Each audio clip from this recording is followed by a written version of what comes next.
Last year I looked at some interesting points regarding some evidence for a young Earth from the channel By the Book Ministries. Now obviously we dispatched that video with great success, but guess what? He's made a sequel.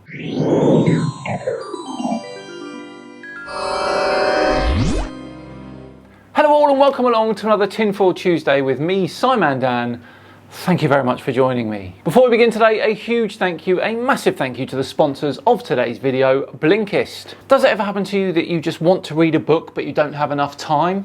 Does to me. Did you ever want to be a better version of yourself, a more confident, knowledgeable you? That is where the Blinkist app comes in. Blinkist takes top non-fiction titles and puts them into 15-minute text and audio explainers called blinks. You can then use those blinks to learn about topics like philosophy, history, science, or dive into psychology, health, nutrition, and personal growth. The Blinkist app helps you understand the most important things from over 5,500 books and podcasts in just 15 minutes. Being educated and entertained is why I will choose the Blinkist app over any other every single time. It's so much more than just a book summary. Recently, I've been dipping into The Rise and Fall of the Dinosaurs by Steve Bressat, which gives a fascinating insight into the history of dinosaurs. And this is brilliant, by the way, they've got a new feature called Blinkist Connect. You can share your account with another person of your choice, effectively 2 premium accounts for the price of 1. Then you can easily share the blinks and shortcasts in just 1 click with each other, and you can add additional comments and thoughts to the recommendations to learn and discuss the title. To get a 7-day free trial and then 25% off the Blinkist annual premium, click the link in the description. Right, back to today's video, which looks at the evidence, the scientific evidence for a young Earth by the YouTube channel By the Book Ministries. It's their second attempt, should be interesting. Let's do it. Okay, so let's start the video off like this. Let's start with my first scientific proof in geology: bent rock layers. Now in many mountainous areas all around the world, you have rock layers thousands of feet thick, bent and folded without fracturing. They've been bent and folded without fracturing. But how can that happen if they were laid down separately over hundreds of millions of years and already hardened? The thing is, these rocks don't fold over 5 minutes. These folds are caused due to considerable compressional stress over millions of years, usually caused by the movement of the continental plates smashing into each other at the speed of fingernail growth. Try bending a slab of rock, a slab of concrete, any type of rock. Try bending it. It's not going to work. But if the concrete is still wet, it can be easily folded without breaking. So you can fold wet stuff now. Fascinating. The same principle applies to sedimentary rock layers. They can be bent and folded soon after the sediment is deposited. The problem is, when that sediment is deposited, it's not rock, it's sediment. That means in order for it to fold like this, you would need a comparably short amount of time. There is no evidence to suggest that this is how these layers form. Before the natural cements have a chance to bind together the particles into hard, brittle rocks. Grand Canyon is a great example of this. The canyon walls are hundreds of feet thick, containing multiple rock layers.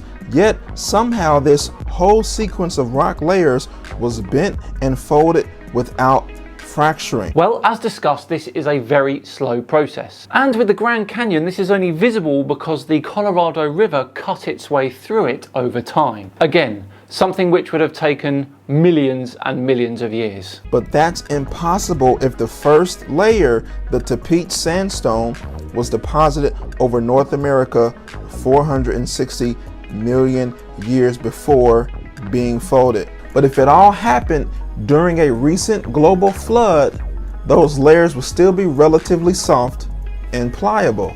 But how does a global flood lay down up to 20 layers of sediment all at once? All of them showing different ages when tested radiometrically. Seems almost magical, doesn't it? You young Earth creationists are so gullible.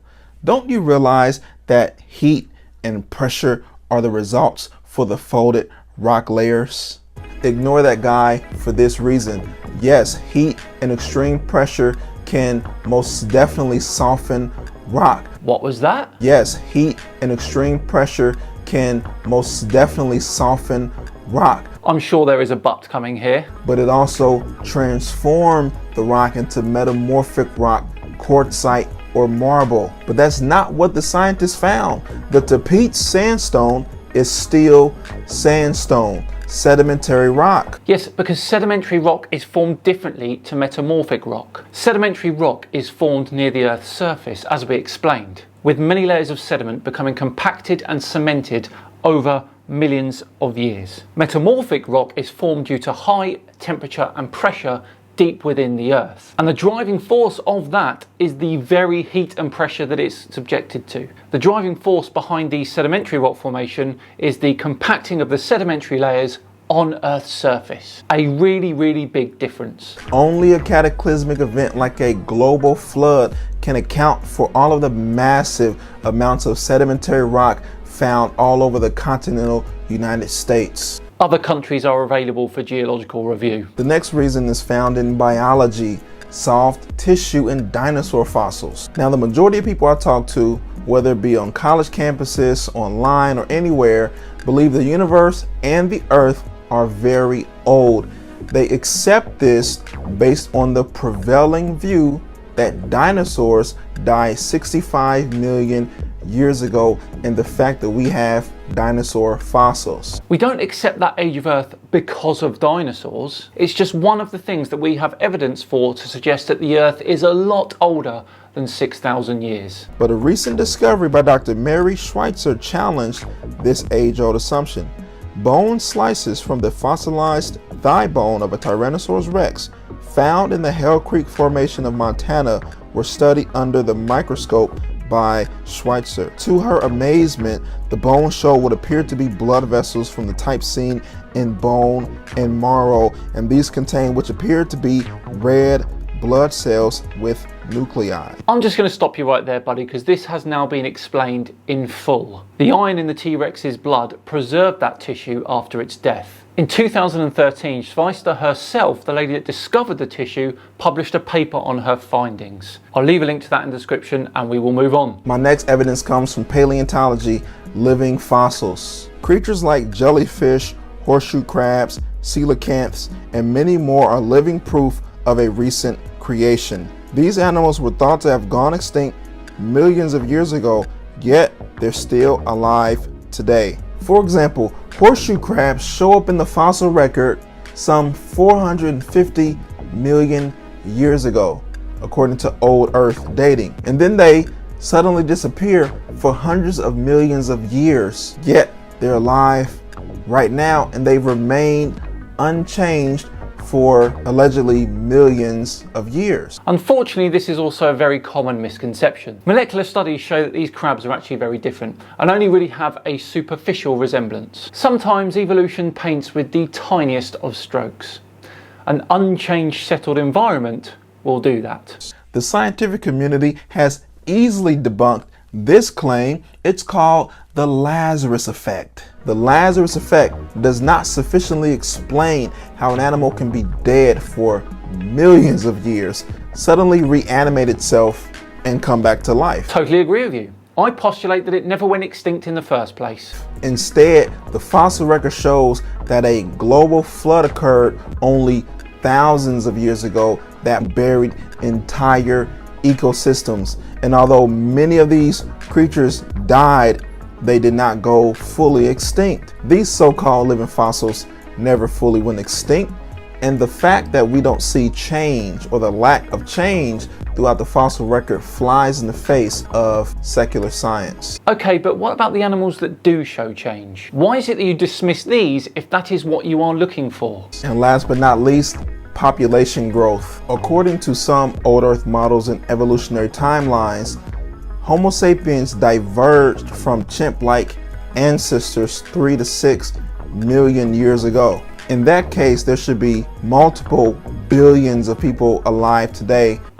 Last I checked, there are billions of people alive. And many billions buried in the fossil record, but there isn't. Well, the majority of humans have all lived within the last around 190,000 years, far too short to be fossilised. Also, because of the nature of our species and our cultures, it's highly unlikely that many of us will be completely buried in sediment shortly after death and preserved. With the world's human population now approaching 8 billion, as it turns out, a biblical model of Earth being repopulated from Noah's 3 sons and their 3 wives starting about 4,500 years ago fits perfectly with the number of people living today. And you'd have to have no problem with incest. The evolutionary model and the old Earth model falls laughably short. There should be many, many more of us alive today and many of us buried in the fossil record, but there isn't. This is utter nonsense. Couldn't have said that better myself. The reason why there's not more Homo sapiens fossils is because the process is extremely rare. You need many preconditions present for something to be fossilized. Furthermore, the recent spike in population growth in the 1800s is due to agricultural advancement and modern medicine. You make some interesting points. I agree. There's certain conditions are required for something to fossilize, like a watery environment, rapid burial in mud and silt. Sounds like the preconditions of a flood. And perhaps the lack of Homo sapien fossils is due to humans fleeing to higher ground during the global flood, and they were not rapidly buried in mud and silt. So how did they die then, if not for the flood? Did they starve on their little islands? This is laughable reasoning, isn't it? And I've had enough. Dear, oh dear. Well, there we go. Another attempt at proving a young Earth and a complete and utter failure.